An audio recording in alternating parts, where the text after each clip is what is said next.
Morning all student, हम है ना, हम लोग केमिस्ट्री फर्स्ट चैप्टर में।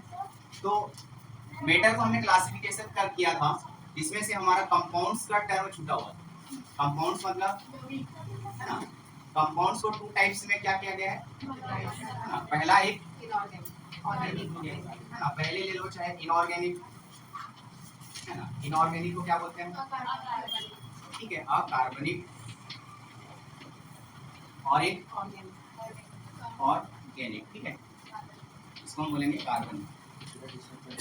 मतलब ऑर्गेनिक कंपाउंड और इनऑर्गेनिक कंपाउंड ना, पूरा पूरा नहीं लिख रहा हूँ, मतलब लिखना चाहो तो ये कंपाउंड और इधर भी आपका कंपाउंड, तो कार्बनिक ये यौगिक हो जाएगा, ठीक है, और ये क्या हो जाएगा, कार्बनिक यौगिक। और कल मैंने बताया था कंपाउंड का डेफिनेशन क्या होता है,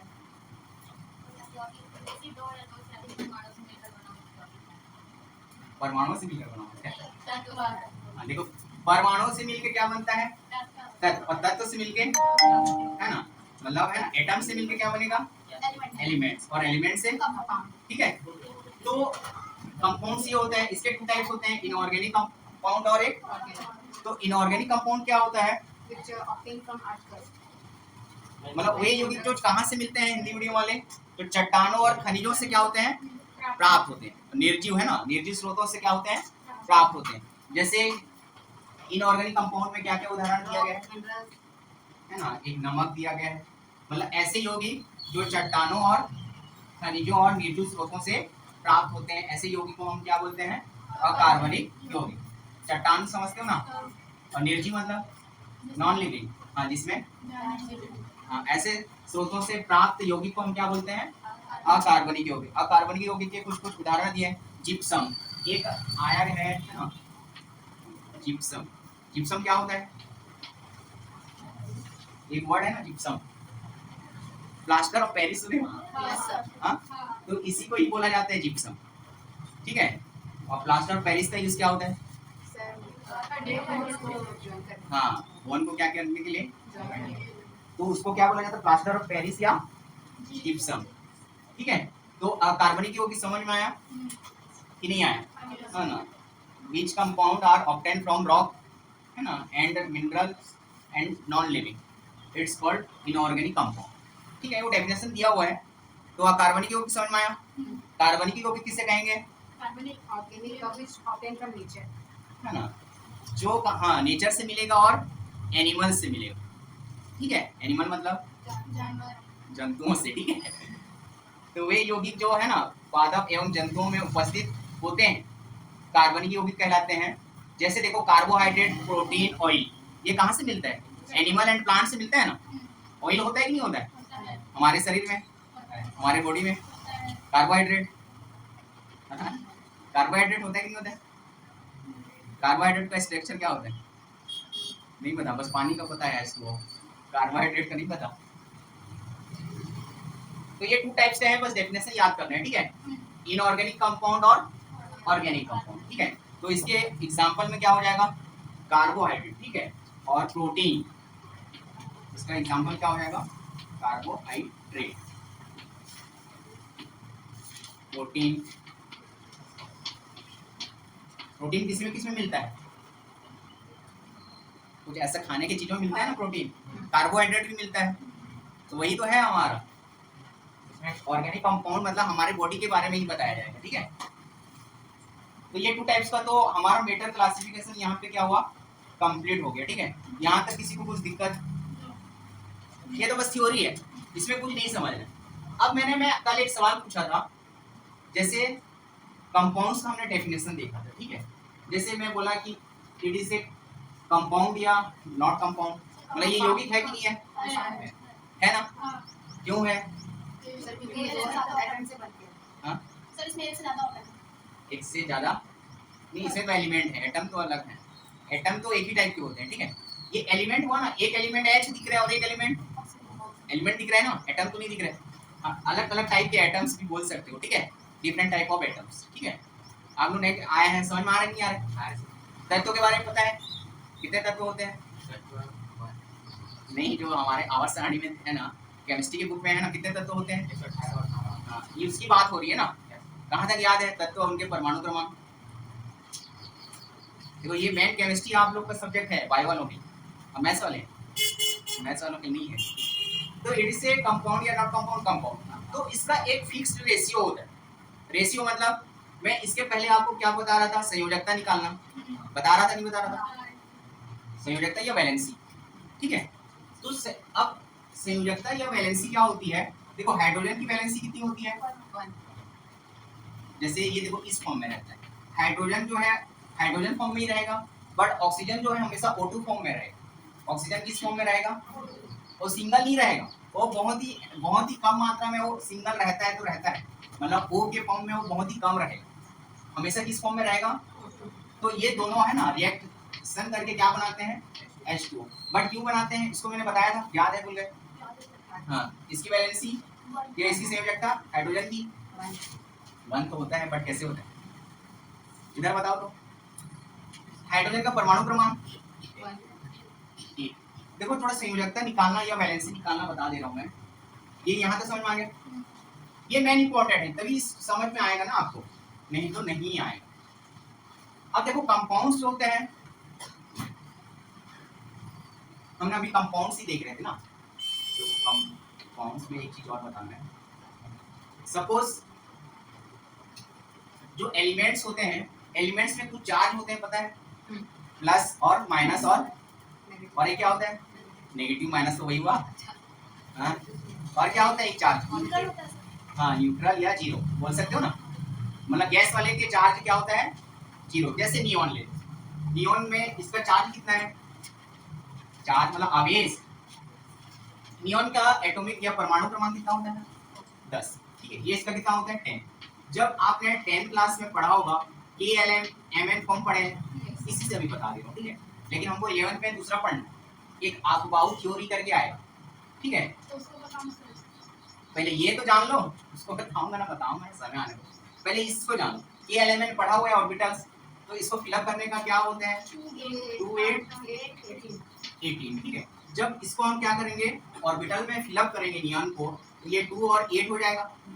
तो लास्ट ऑर्बिटल में हमको कितने की जरूरत थी? 8, और it is a complete orbital है ना, तो यहाँ पे कंप्लीट है, मतलब इसकी चार्ज कितनी है? 0। तो इसको बोला जाता है न्यूट्रल। समझ में आया? लेकिन जैसे हाइड्रोजन ले लिया, हाइड्रोजन का क्या होता है एटॉमिक नंबर 1। जब इसको हम क्या करेंगे, है ना, इसका इलेक्ट्रॉनिक फिगर है ना, कॉन्फ़िगरेशन करेंगे या विन्यास करेंगे या उसको भरेंगे, तो 1 ही आएगा।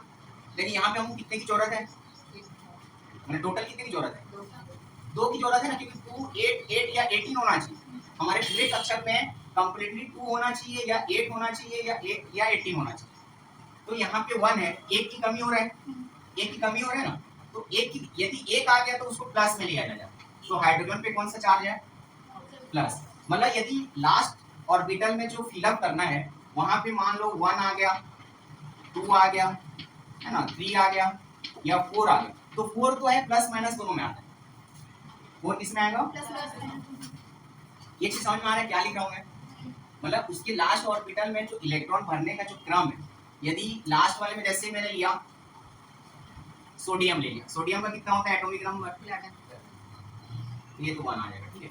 जैसे मैंने लिया एल्युमिनियम, एल्युमिनियम का 13 है ना, जब इसका इलेक्ट्रॉनिक कॉन्फ़िगरेशन करेंगे तो 2 8 और क्या आएगा?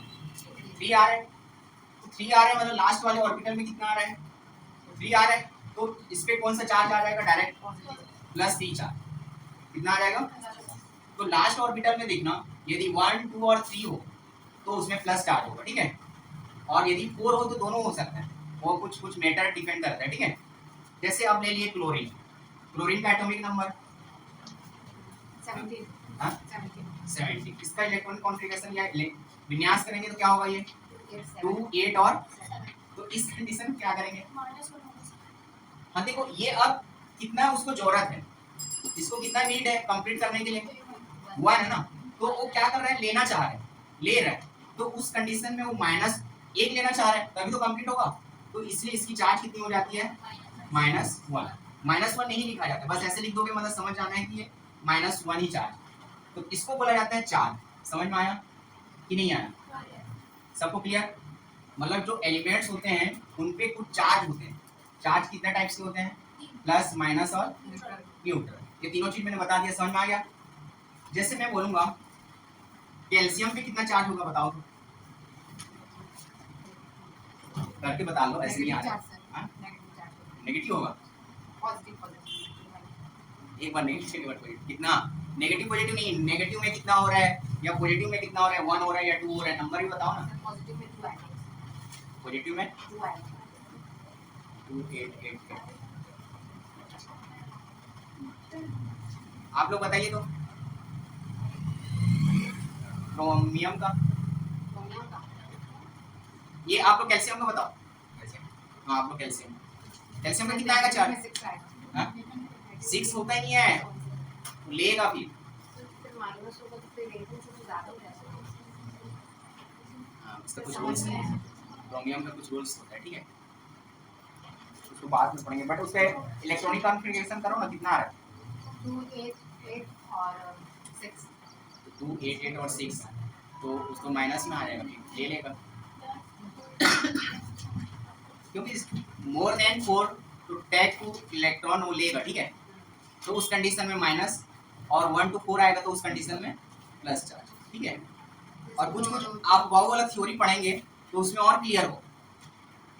कितना आया कैल्शियम में, कितना चार्ज होता है, +2। आपका बैठने नहीं बोला यार, सबको मैं अलग अलग पूछ रहा हूँ, आपका +2 है कंफर्म, आपका इनका नहीं किए हो आप, कैसे आया +2, हाँ 288 कितना हो गया 18, और लास्ट में कितना आया, इसलिए 2 आया, ठीक। आर्गन में कितना आएगा बताइए तो, कंप्लीट हो जाएगा, कंप्लीट है 0 न्यूट्रल, इनको भी बोलने दो ना। हीलियम का वो बताएंगे पीछे आपने, हीलियम में कौन सा चार्ज आएगा, हाँ प्लस कैसे आएगा, 2 आ रहा है मतलब तो कंप्लीट हो गया ना, ये भी तो देखना है।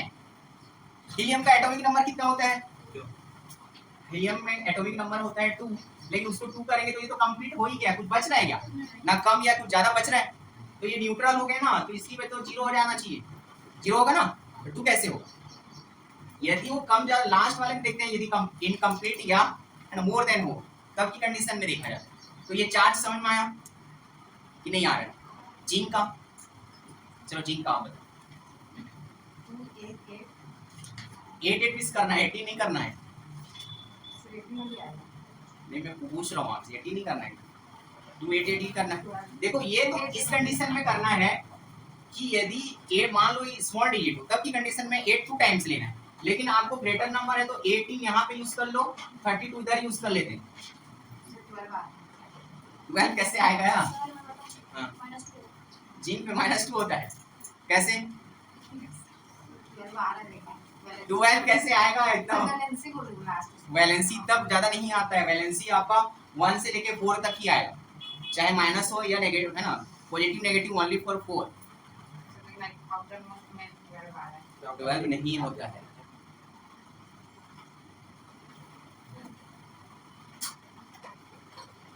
आया जिनका, हम बताइए ना, बना के बताइए, ऐसे नहीं समझ में आ रहा है तो करके बनाओ ना,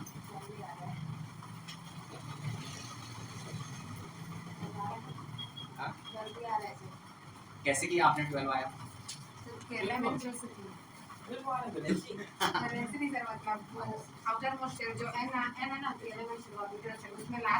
लास्ट तो 18 यूज करो ना, 18 नहीं यूज कर सकते क्या,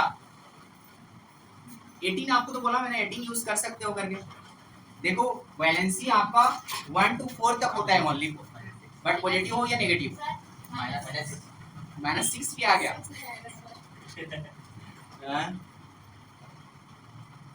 देखिए पता चल जाएगा, कैल्शियम नहीं जिंक का बोल रहा हूँ,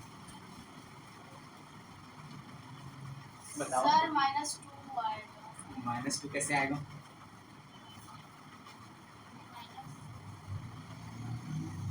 अरे +2 आएगा, देखो जिंक को आप ऐसे ही कर लो, इसका इलेक्ट्रॉनिक कितना होता है 30 होता है, 2 8 18 और 2 ले सकते हो सर, पहले 18 कैसे लेते हैं ना, अभी तो बताया, यदि वो ग्रेटर नंबर हो तो 8 की जगह 18 यूज करते हैं और 18 की जगह 32, ठीक है। तो इस कंडीशन में कितना आएगा, और स्मॉल डिजिट के लिए ये फॉर्मूला है, ठीक है। ग्रेटर डिजिट के लिए क्या लेते हैं, 2, 8, 18 एंड 32, ये डिजिट यूज करते हैं, ठीक है, KLMN के लिए। तो इसका कितना आएगा, +2। ऐसे ही बनाना है। आया समझ में चार्ज क्या होता है। देख लो 6 आ रहा था, एक का 12 आ रहा था। हाँ तो नहीं समझ रहे हैं क्या, ये आया कि नहीं आया।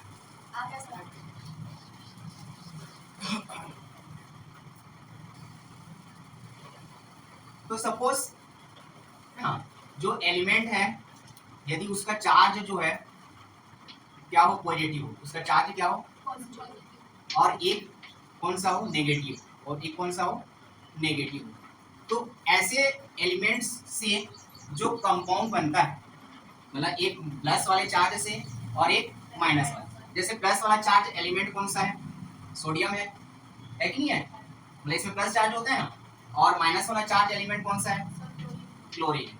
ये दोनों जो मिलके कंपाउंड बना रहे हैं, NaCl एक कंपाउंड है ना, तो ऐसे कंपाउंड को कौन सा कंपाउंड बोला जाता है ना, आयोनिक कंपाउंड। इसको क्या बोलेंगे, आयोनिक कंपाउंड्स, ठीक है, या आप उसको बोलेंगे आयनिक यौगिक। हिंदी में क्या बोलेंगे, आयनिक यौगिक। याद रखना है, समझ में आया है ना। एलिमेंट्स का पॉजिटिव चार्ज और नेगेटिव चार्ज है ना, क्या करेंगे, एक कंपाउंड बनाएंगे तो उसको हम क्या बोलेंगे, आयोनिक कंपाउंड्स। सपोज सेकंड, दोनों एलिमेंट में नेगेटिव चार्ज, दोनों में क्या हो, नेगेटिव चार्ज। तो नेगेटिव वाले चार्ज क्या क्या है, नेगेटिव वाले चार्ज क्या क्या हो सकते हैं,